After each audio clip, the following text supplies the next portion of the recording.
Welcome, everybody, to the State of HubSpot 2024, how the best do it different. My name is Jonathan Berg, and I am the SVP of Revenue at New Breed, the top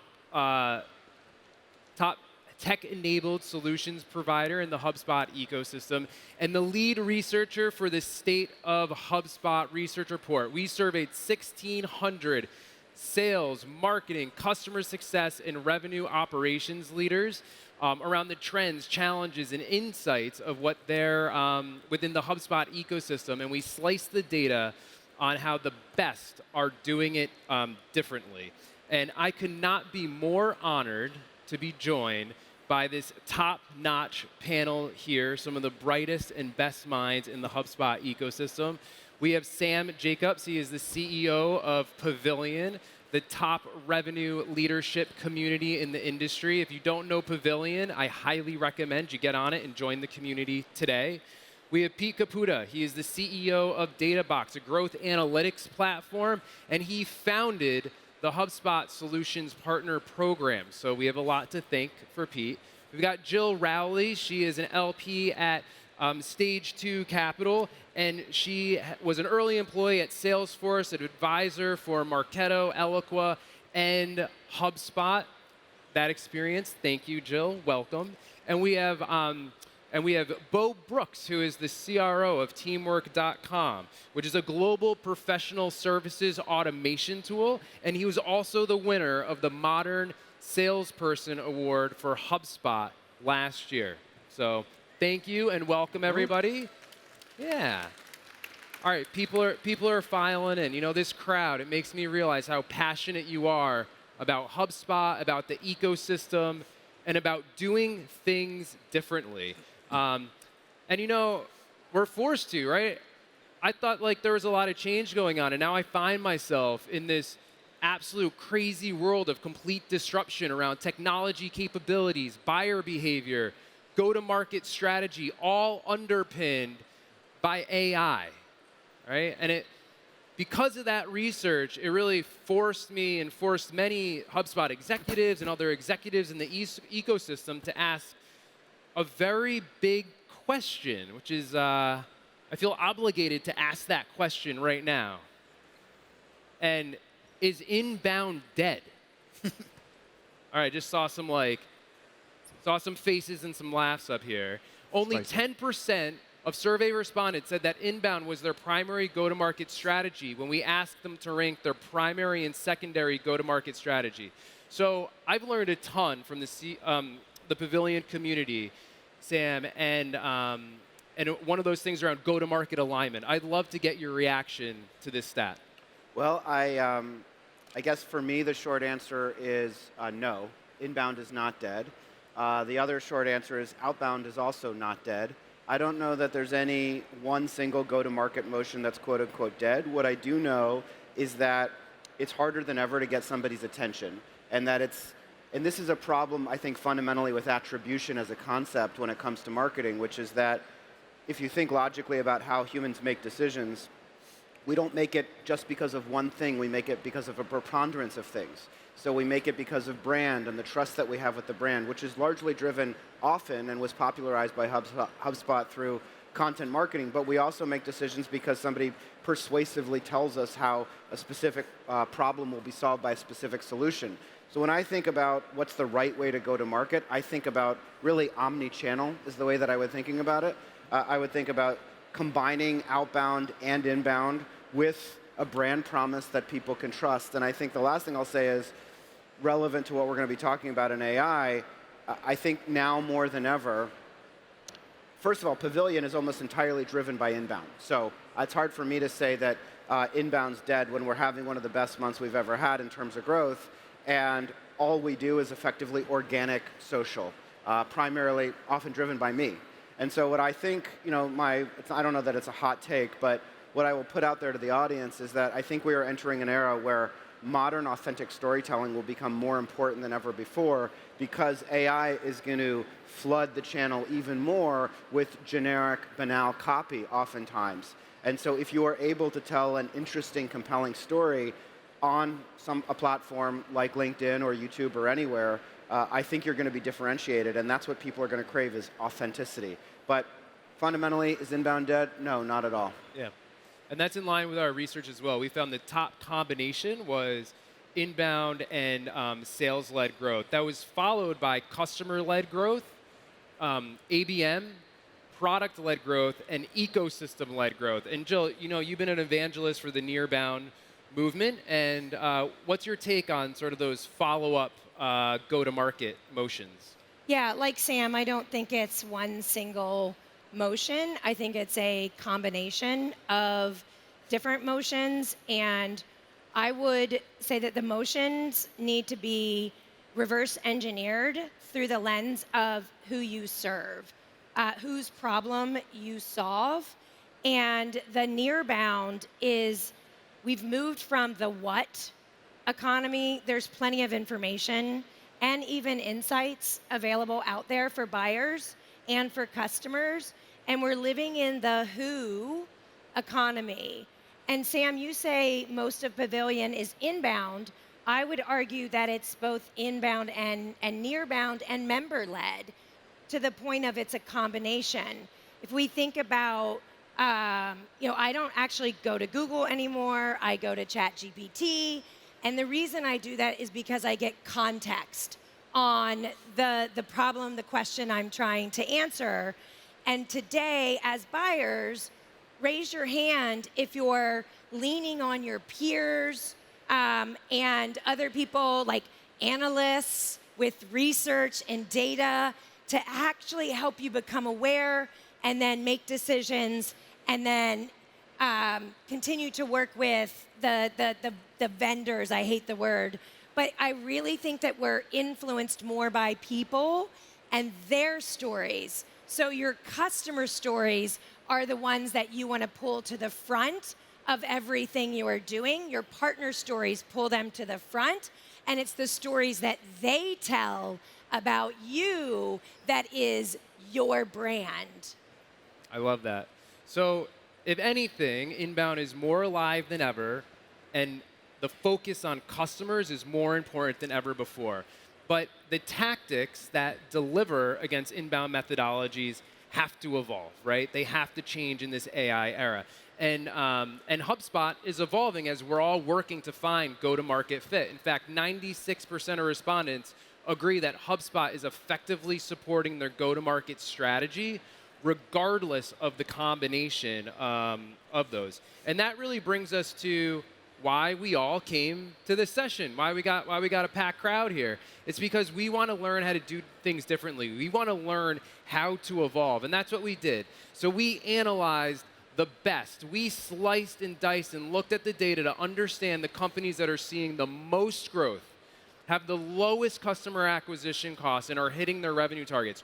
What are they doing differently? And we found some really interesting findings this year. The best organizations are focused on durable growth. So when asked what are the most important metrics, the top revenue leaders said net revenue retention and profitability, complemented by but not overshadowed by new business revenue growth. I've taken nearly every C-level university course at Pavilion, and if I had to say like the number one takeaway, it's balancing this, and it's hard. It's balancing this. So, Sam, can you give us some thoughts on this finding here? Well, I hope it's not mind-boggling that people are focused on net revenue retention. I gave a talk yesterday, Foundations of Profitable Efficient Growth. What are the tenets? Basically, we've moved from a world of growth at any cost where 0% interest rates meant that $1 in 10 years was worth the same as $1 today, which meant that literally you could invest in any way to achieve that $1 in 10 years, and it would redound to the benefit of your enterprise value. And obviously, we're not in that world today. Now, today, marginally, capital's a little bit more available after the Fed cut interest rates yesterday. But fundamentally, if we're going to build long-term sustainable businesses, we need to, and if we're going to build recurring revenue businesses, as the name implies, we need that revenue to recur. The way to deliver recurring revenue is recurring impact. And that's why, my friend Jocko van der Kooi from Winning by Design has popularized this concept of the bow tie, because there have been too many people that have focused exclusively on the left side of the funnel, so to speak, which is how do we acquire new business, how do we close new business, and when we talk about sales and marketing alignment, we're really just talking about those two departments working hand in glove to achieve that endpoint of a sale. But for the customer, for all of us as customers and as buyers, that's not the end of the journey, that's the beginning of the journey. And the fundamental premise of any kind of recurring revenue business, the fundamental premise that underpins SaaS, is we can spend more on sales and marketing because we know that the customers are going to stick around for a long time. And all of that is predicated on the customer sticking around for a long time. So if the customers don't stick around, then the entire SaaS business model breaks down.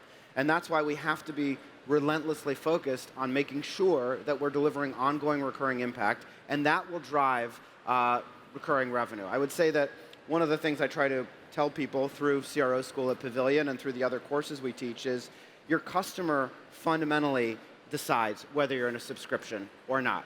Your contract does not determine whether or not you're in a subscription. Because you call it ARR, because you put an auto-renewal clause into your services agreement, that does not necessarily mean that they agree that they're in an ongoing relationship. The way to make them agree that you're in an ongoing relationship is to find ways to deliver ongoing recurring value to the relationship so that they want to become a recurring revenue customer. So I don't think that this is radically different. What I will say, in closing is, yes, the Fed lowered, interest rates 50 basis points yesterday, but we're still a long way away from the 0% interest rates that we saw from 2008 to 2022.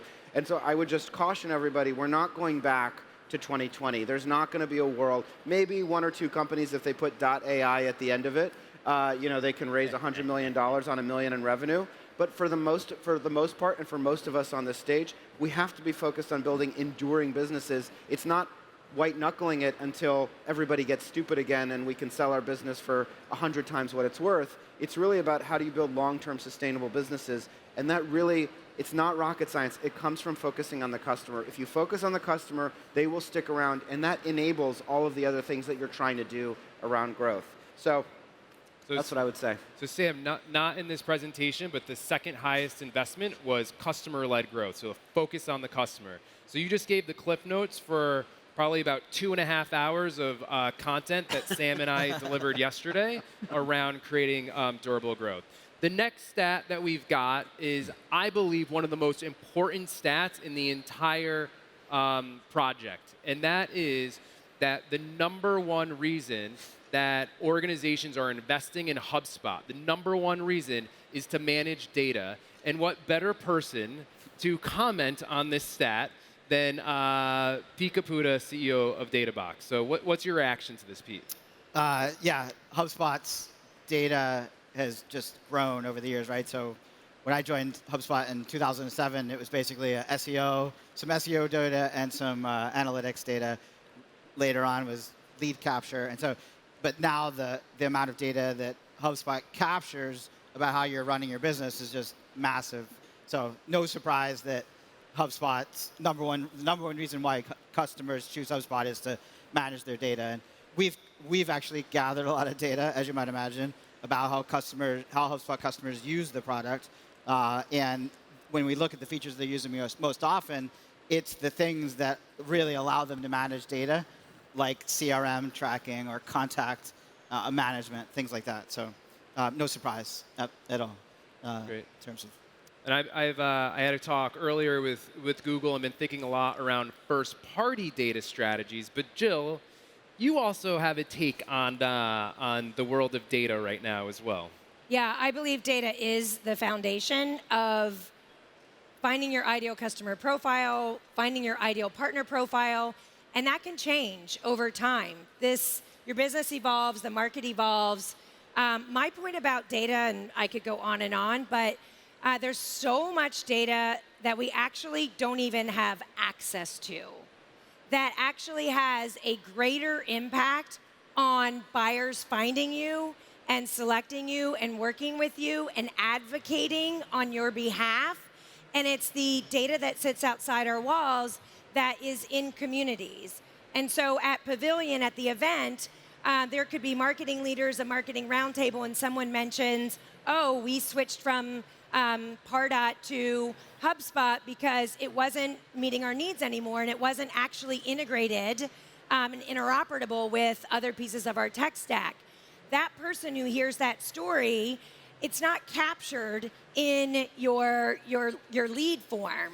And so that data is sitting outside of your walls. The other thing is that I talk about is well, influence is the new inbound, and that's to that point of people learning about you in communities, learning about you on podcasts, learning about you through maybe videos that you can't actually track and measure.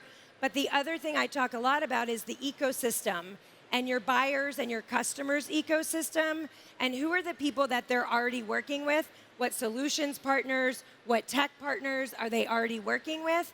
And really, that's an untapped data source, and we call it second-party data, and it's the ability to compare your CRM data with your partners' CRM data and see where you have joint customers and overlap and putting together a better together story so that buyers are actually buying a more complete solution rather than a single piece of software or a single piece of hardware or a single piece of their health and nutrition. So there's a whole lot of data that we need to unify, but there's a lot of data that we have to remember external to our tracking systems. All right. So Jill, after a session on just that topic, you and I were chatting outside in the hallway, and we were fan clubbing a bit on about Scott Brinker and the MarTech report. Scott, he leads the entire app ecosystem for HubSpot, and one of the things that he found in the MarTech report is that organizations only like and use only a small number of features in very broad pieces of software like HubSpot. And we found a similar thing here. So, but the best are different, right? The best get the most out of HubSpot, and they really dive deep into the capabilities to unlock the power of the solution. And the best also use partners to help get the most out of HubSpot too. So, Jill, I'd love to hear your take on these two stats from your perspective. Yeah, I'd say don't go it alone. And I've worked with a lot of the solutions partners in the HubSpot ecosystem, and they have different sweet spots, and they have a broader view of how lots of companies are leveraging the platform, and they also have a broader view of the customer journey, the onboarding, the training and adoption, and doing it based on your specific use cases. I think that we rush to the software and the features and functionality to try to solve our business problems and execute campaigns when we need to step back oftentimes and look at things, how they're interconnected, and what the best onboarding, what the best training and development, how that can actually help us get more out of our investments in software. So in my 24 years of B2B SaaS, I look at the data all different ways, and the data is matching up to that of the State of HubSpot report, and it really is leverage partners in the ecosystem to be more successful more quickly. No matter how easy it is, change is hard. All right, thank you. And Pete, no surprise, I think you're going to bring some stats and some data to this. We've studied this as well, so we've gathered a bunch of data from thousands of HubSpot customers about what features they use and don't use. And we can also then compare that to their performance and whether or not they're working with solutions partner or one or more, as well as whether they've integrated other tools into HubSpot. And what we've found is that, probably not surprising to you who talk to lots of HubSpot customers, very few HubSpot customers use many features. And even in our data, even the most popular features are used by less than 50% of customers. Things like email, I have the data here, email, workflows, forms, CTAs, email integration for the sales team, deal tracking, call logging, which are by far the most popular features across marketing and Sales Hub. but still used by less than 50% of our survey samples. So there's a lot of opportunity here, I think, to use more of the software. I'm not saying you should use the software or the features just for the sake of using the features, but there is a correlation.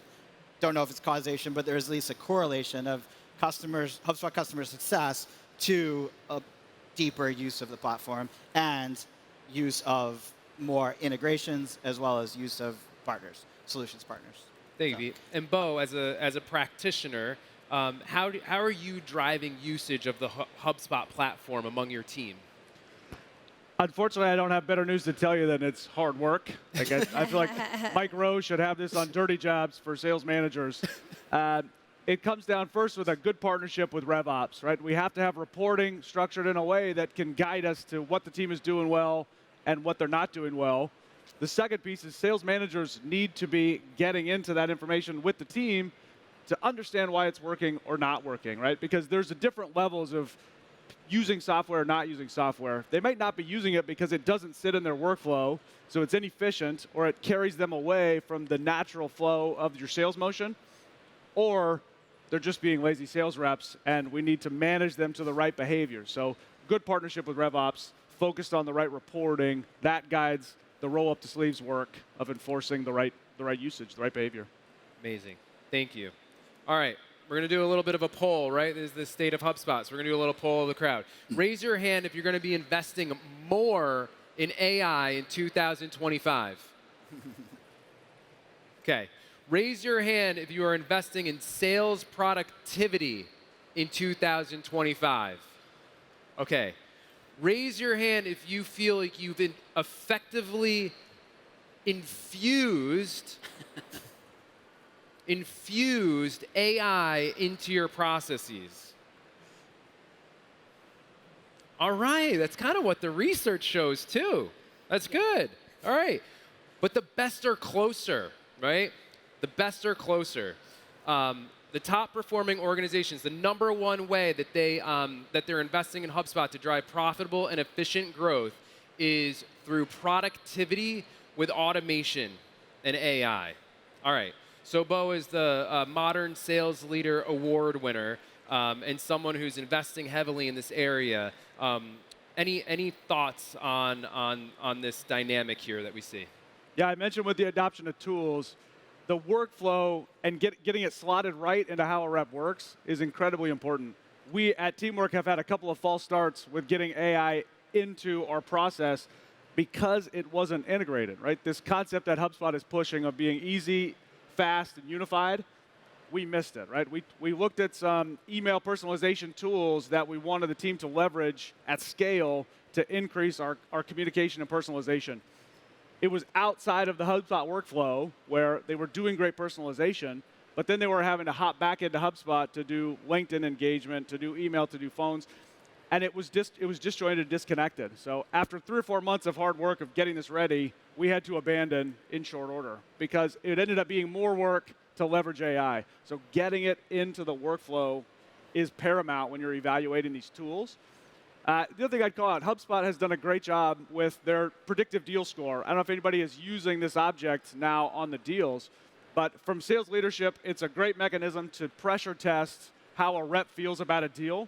We're no longer in the age where forecasting meetings are done by how do you feel about the conversations, what are they telling you. You can now balance that with what the AI inside of HubSpot is telling you based on the customer's behavior, and that's great. And not only does it give you a score where a rep maybe says, yeah, this is going to close at the end of the quarter, but the score is 45, it gives you suggested actions to rectify that deal. So finding ways inside of your management process and sales methodology to get more multi-threading done on a deal because the deal is telling you this has only got 1 or 2 contexts on it. You need to bring more people into the conversation. Or it's been 5 days since you've engaged with this customer. You need to get back into it. It's creating a workflow change for your reps that I wouldn't take for granted, right? Historically, they spend a lot of their day, let's say 50% of their day doing manual busy work.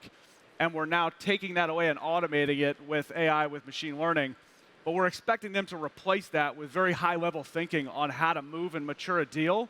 That creates a lot of exhaustion. At the end of the day, I believe that reps are far more exhausted than they've ever been because we're forcing them to think harder more often.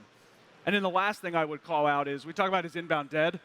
Absolutely not. But the stat now that we hear all the time is customers come in, maybe they know 60%, or they're 60% of the way through the deal before you even get a chance to talk to them, because they can do so much more research about your company and about the industry. Well, in the words of Harvey Specter, if any Suits fans out there, when somebody points a gun at you, you take the gun away, or you pull out a bigger gun, or you call their bluff. That's what AI should do for us in the sales process. We should be able to look at what's the content that they're using. If you have a free trial, what are they doing in that trial? And flip that around so the rep is empowered to have a more meaningful conversation. That's elegant to design in, but if you can do it right, your reps are so much more empowered than they've ever been with AI to have these conversations. That was a lot. That was great. Thank you. Love it. Sam, you see and work with a lot of revenue leaders. What are you seeing around AI in the ecosystem today? And then any predictions for 25? Sure. Well, I think what Yamini said on Tuesday or Wednesday, 2 days ago, and it's mirrored at the other conference across the country, is the rise of agents. And if you listen to my podcast Top Line, or you read our newsletter, check it out. We had a big feature on AI agents. And so what are AI agents? I think it's the connectivity of different workflows that make automation easier and easier to implement. So I think it's a lot of what Bo said. I think team efficient. I'm not super bullish on AI messaging particularly. I am bullish on AI for customer support and chatbots. We just implemented a chatbot ourselves within the Pavilion Slack community that makes 99% of the tickets that we used to handle internally through a human being obsolete. It connects the support hub that we've already built with an interactive natural language interaction through an LLM, and all of a sudden, our customers and our members can get answers to questions that they couldn't get before. So I also think, there's the rise of like meeting tools, meeting transcription. I use Otter. I'm sure there's a bunch of others. But what I'm seeing there is there's long been this promise, right? This mythological promise that the rep, to Bo's point, can spend all their time on the phone and all the other stuff can just happen magically in the background. And for the longest time, I think we can all agree that's been a load of horse hockey, right? It's been a load of BS.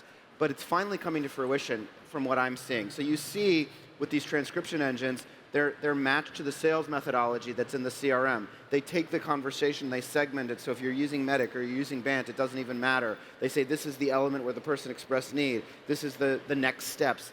And they're getting really, really good. And again, I use Otter, but you can use whatever you want. But I'm seeing the advancement in productivity to be pretty, pretty powerful. So I'm not a huge fan of AI messaging, but I am a fan of AI in the background, increasing efficiency throughout the go-to-market motion. And I really do, Sam Altman jokes that one day there'll be a billion-dollar business that only has one employee and 1 million AI agents. I don't know that we're going to get there, but I will say, if you're out there and everybody raised their hand, you do need to be allocating, and I hate to sort of sound just like a Gartner analyst or something like that, but I do think that you need to be allocating a certain amount of budget to AI experimentation, because the companies that figure out, and I'll give you an example that's not talking in my book, Alina Vandenberg from Chili Piper, right? So every week at Chili Piper, they host an Automate Everything meeting. And they go through and they review different processes within the company, and they figure out what is a human doing that we can replace with automation. And I think, by the way, that's not a bearish indicator on growth, because if a company can be more efficient and generate more profit, they're probably going to reinvest it to try and grow even more quickly. So I don't think this is an existential threat to all of our jobs, but I do think that the companies, there's that old saying, and I'm mangling and paraphrasing it, but it's not that AI will beat you, it's the company that knows how to use AI that will beat you. And so I just think it's incumbent upon all of us, have that Automate Everything meeting. Look for opportunities to improve efficiency so that you can take your humans and apply them to the sources and the areas where humans are best applied, which tends to be creative and authentic storytelling, as I mentioned before. Great. Thank you. All right. Alignment. So I was hopeful that we would all get better here, but unfortunately, we didn't. So last year, revenue leaders said that better alignment among the organization would drive better revenue outcomes. But alignment was abysmal. So this year, 60% of revenue leaders said that they're not fully aligned, but the top performers are 100% aligned around the metrics that matter, right? Marketing was an outlier. They said MQL was the #1 metric, right? No other department had MQL in the top 10. So we could unpack that. We could have an entire other session on that reason. But the point is that the best are more aligned around the metrics that matter around their go-to-market. And during the panel, we talked about alignment. And alignment is not about everybody agreeing. It's about disagreeing and commitment around your go-to-market model. It is about creating the processes to drive speed to impact, as well as creating recurring expansion revenue among your customers. And it's about streamlining your processes and enabling your teams to be the best that they can be. And really, that's the big takeaway from the research. Focus on your data, focus on the customer, experiment and embrace with AI, and align around your go-to-market strategies. And thank you for your passion for HubSpot. Thank you for your passion for the ecosystem. And thank you for this amazing panel. You are all absolutely brilliant. I'm humbled to be on stage with you. And please download the State of HubSpot report. Come over to the New Breed booth. Get to meet the speakers for a couple of minutes. It's next to the teamwork.com and 6 Sense booth. Thank y'all, and enjoy the rest of Inbound.